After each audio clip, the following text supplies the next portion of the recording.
Hello everyone, welcome to Prime Business. I am Pius Kojobaka. And look now at our stories. President Akufo-Addo has stated that the completion of the debt exchange program has helped in restoring confidence in the economy. He has, however, rejected claims that the economy is in crisis and broke. President Akufo-Addo disclosed this when he gave the State of the Nation address today. In order for me to be able to make this assertion, I must make reference to the debt restructuring exercise. It affected many bondholders and was one of the most challenging decisions my administration had to undertake. It was not a choice made lightly, as we were acutely aware of the personal and financial hardships it would impose on individuals, families, and institutions across the country. Many citizens had invested their hard-earned savings, and we fully understood the pain and sacrifices this exercise demanded. However, it became evident that without such bold and decisive action, our economy would have faced an even greater crisis with far-reaching consequences for every Ghanaian. This restructuring was essential to address unsustainable debt levels and to create the fiscal space needed to stabilize the economy and lay the groundwork for future growth. It was critical in ensuring that Ghana could meet her financial obligations, regain the confidence of international and domestic investors, and restore our economic credibility. Through the resilience and understanding of the Ghanaian people, coupled with the strategic measures we implemented, we have been able to chart a path towards the recovery that is underway. Today, we're witnessing the positive outcomes of the painful but yet necessary exercise. The economy is rebounding strongly. Our fiscal position is more stable, and our debt sustainability has significantly improved. These developments have provided a solid foundation for sustained growth and development, ensuring that the sacrifices made by bondholders and other stakeholders will not be in vain, but rather the basis of Ghana's economic revival. Well, he says government is set to make a second debt payment to Eurobond holders today of some $346 million. The president, who disclosed this during the State of the Nation address, noted that this shows the government's commitment to meeting its debt obligations. The government is servicing its debts, honoring coupon payments for both domestic bonds and Eurobonds. Moreover, the debt levels are reducing, recording a significant reduction in the debt stock by 46.8 billion Ghana cedis to 761.0 billion Ghana cedis in October 2024, from 807.9 billion Ghana cedis in September 2024. The public debt to GDP ratio, therefore, reduced from 79.2% in September 2024 to 74.6% in October 2024.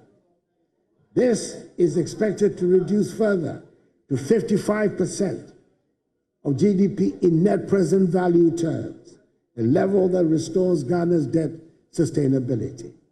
It is hoped that the new government will continue with the policies being implemented to achieve the debt sustainability target. I'm happy to inform the House that today, 3rd January 2025, my government will honor coupon payments to our Eurobond holders amounting to $346 million United States dollars. We cannot afford to default on our debt repayments. That's advice that I want to give to the incoming finance minister. These achievements demonstrate our firm commitment to the policies, structural reforms, and program objectives and targets under the program. Now, President Akufo-Addo has also been given some updates about the IMF program. Took a deep breath and decided to apply for an IMF-supported program, the post-COVID-19 program for economic growth, PCPE, in the middle of 2023.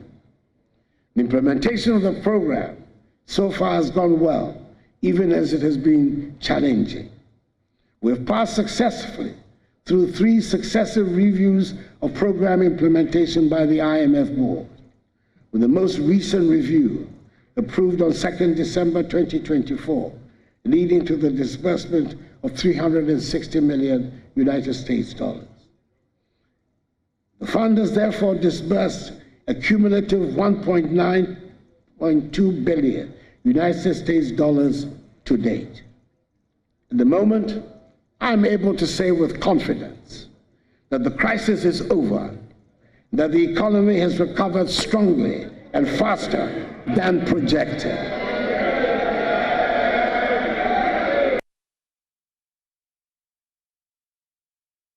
More from the SONA, because the president also justified the banking sector cleanup, insisting it was needed to deal with the numerous challenges facing the economy. Let me at this juncture state unequivocally that the banking sector cleanup undertaken by my administration was an act of necessity, not of vendetta. It was a bold and decisive intervention to safeguard the strength and integrity of Ghana's financial system. The illegalities and irregularities perpetuated by the affected banks and financial institutions are well documented and indisputable.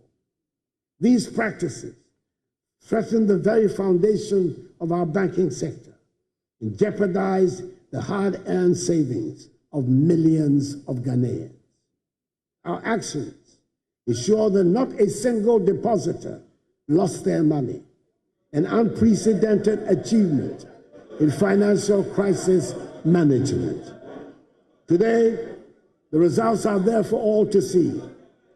A more robust, stable, and resilient banking sector capable of driving economic growth and supporting the aspirations of our people.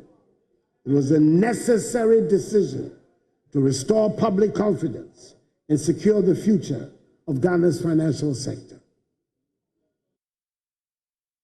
Reacting to these concerns by President Akufo-Addo, economist Professor Patrick Esuming has challenged assertions by President Akufo-Addo that the economy is not in crisis and broke.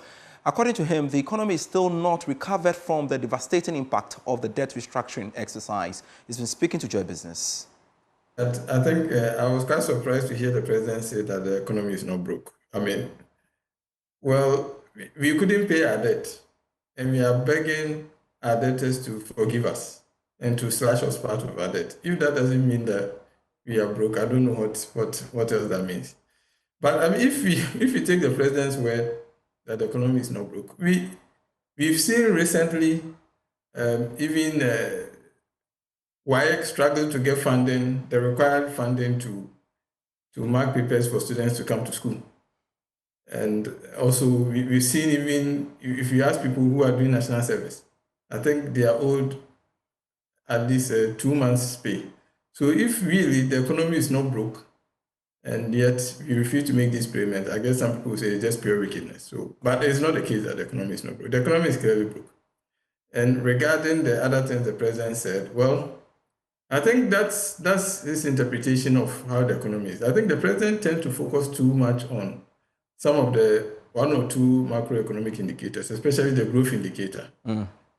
But when you look at all the indicators broadly, including some of the more granular micro data that the statistical service releases, so you know that while the GDP number says the economy is growing faster than expected, we also see that the labor market is getting weaker if you follow the employment statistics that the Ghana Statistical Service releases, or you look at alternative data that tells you that more Ghanaians are becoming vulnerable to food insecurity. So I think perhaps the president is choosing and picking what specific data to support the claim that, the economy is doing better. We are nowhere near recovery. As it's going to unfold in the next year or two, we will really begin to see how difficult as a new government takes over.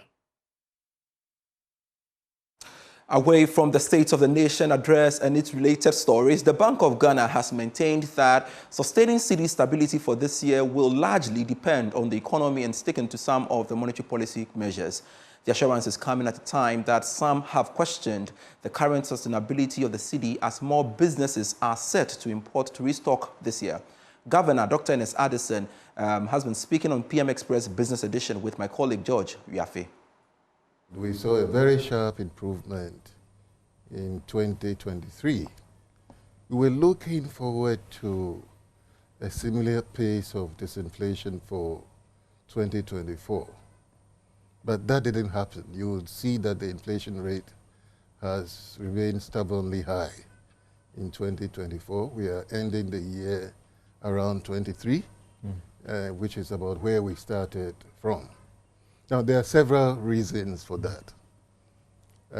As you know, 2024 is an election year, as I said, in the last MPC, and a lot of the developments during the year were influenced by sentiments, right? So you see that during the year, we had fairly difficult time controlling the exchange rate.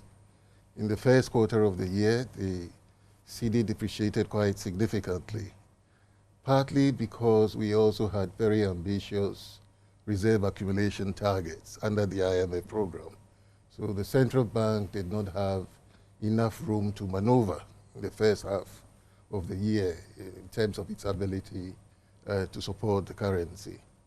This changed significantly towards the end of the year. As you can see, there was some improvement in our balance of payments, which allowed the central bank to be able to more effectively impact on the exchange rate.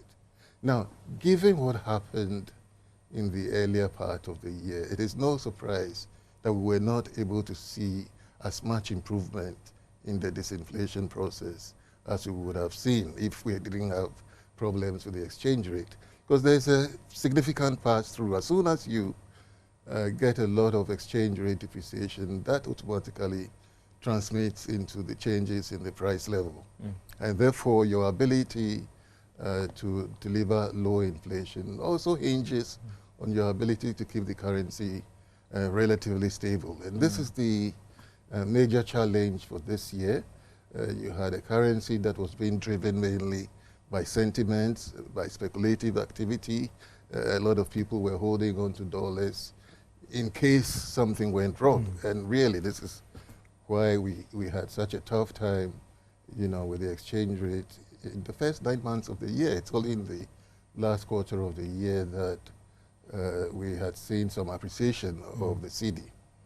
So hopefully going into 2025, we expect this improvement in the currency to continue, and that would mean that we would see more progress in terms of the price level. Inflation will tend to go down, and the forecast is for us to get into single digits by the end of next year. This is really, or at least by the end of the first quarter of 2026. And Doc, it's good you've spoken about the currency, even though I wanted to focus much on inflation. But what happened? Was it a direct intervention that contributed? Because we saw that in the latter part of the year, the cedi was recording some strong stability, and some would ask that, why didn't we see the Bank of Ghana act all along to stabilize firmly the cedi?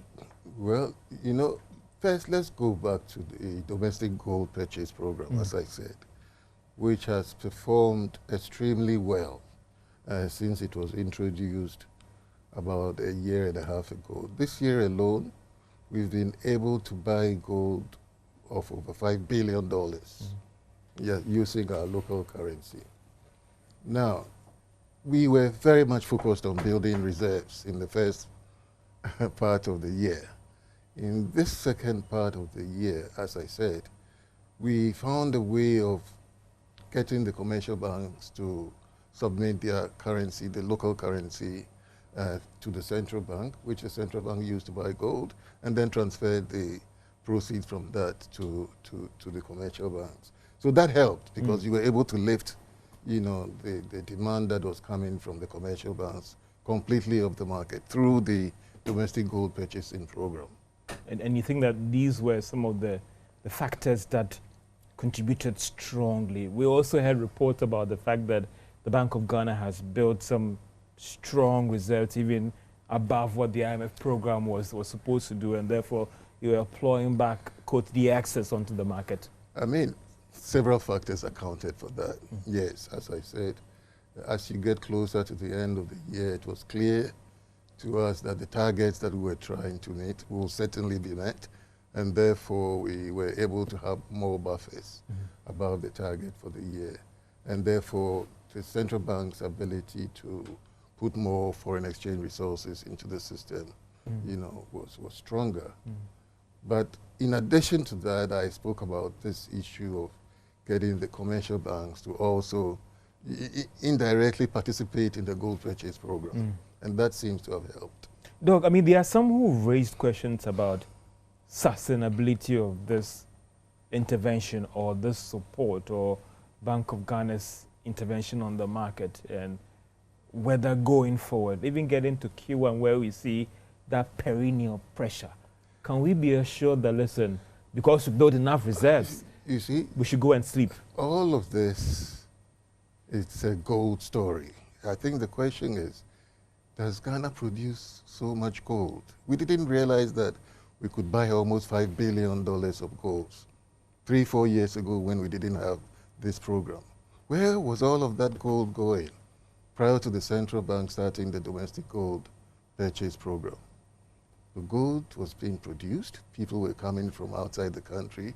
They were buying the gold, and the gold somehow found its way out of the country, and we didn't accumulate anything. So yes, I believe that this gold has been produced in Ghana for a very long time. It's the central bank's entry, right, into the market that is now bringing all of that officially unrecorded gold production back into the official statistics. So if you look at the GDP growth numbers, for example, for this year, you see that the growth that we are seeing is coming from industry. And within that subgroup is the mining sector, and it's gold.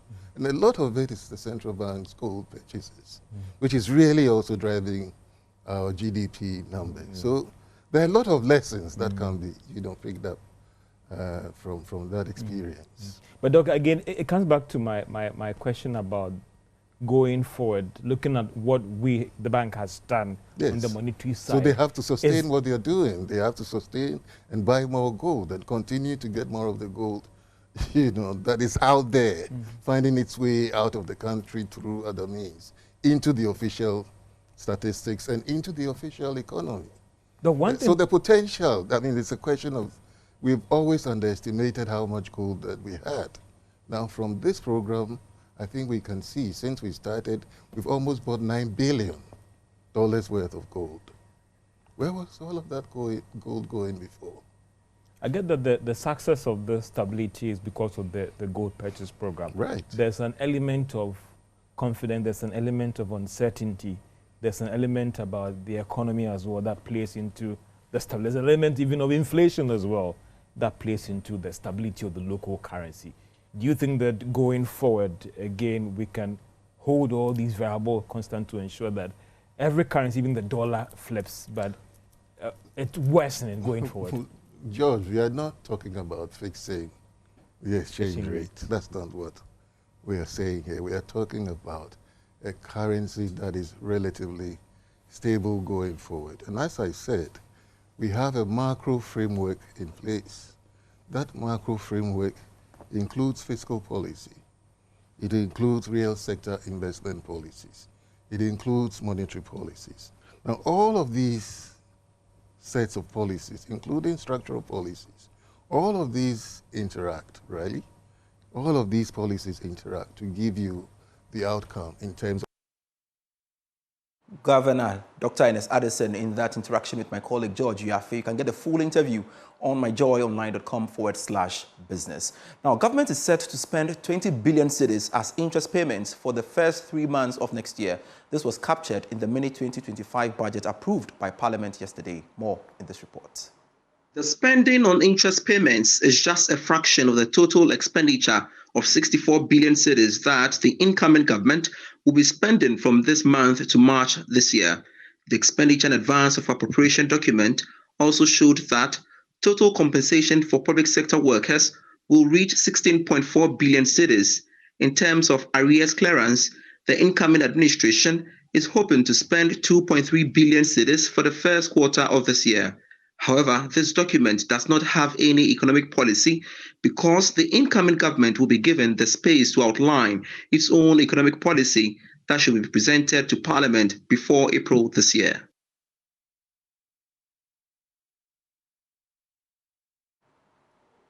You're still watching Prime Business. Energy strategist Dr. Yusuf Sulemana is upbeat the International Arbitration Court ruling in favor of Tullow, preventing the firm from paying more than $300 million to the Ghana Revenue Authority, will go a long way to boost confidence in the operations of the exploration firm. Reacting to the development, Dr. Sulemana urged Tullow Oil to continue to engage government over tax disputes concerning its operations in Ghana on a mutually accepted basis. Confidence. Like it or not, Tullow has suffered a lot. Sometimes it's not by their own doing. And I can tell you that Tullow portfolio, Ghana is their main producing asset. They are not having it easy in Kenya. They are not having it easy in Uganda. They hit dry hole in Guyana. Namibia, they pull out only for people to go and find oil there. So Ghana was their main concentration point. I had my own problem with that strategy, where they are doing capital discipline to the detriment of the core business, which is EMP, exploration and production. That has happened. We are fortunate Ghana is their main focus. So I always see Ghana and Tullow as Siamese twins. We need each other. Tullow needs Ghana as much as we need Tullow. Without Tullow, our upstream is, like I said, our upstream, we don't, Jubilee Field is the grand jewel for our production.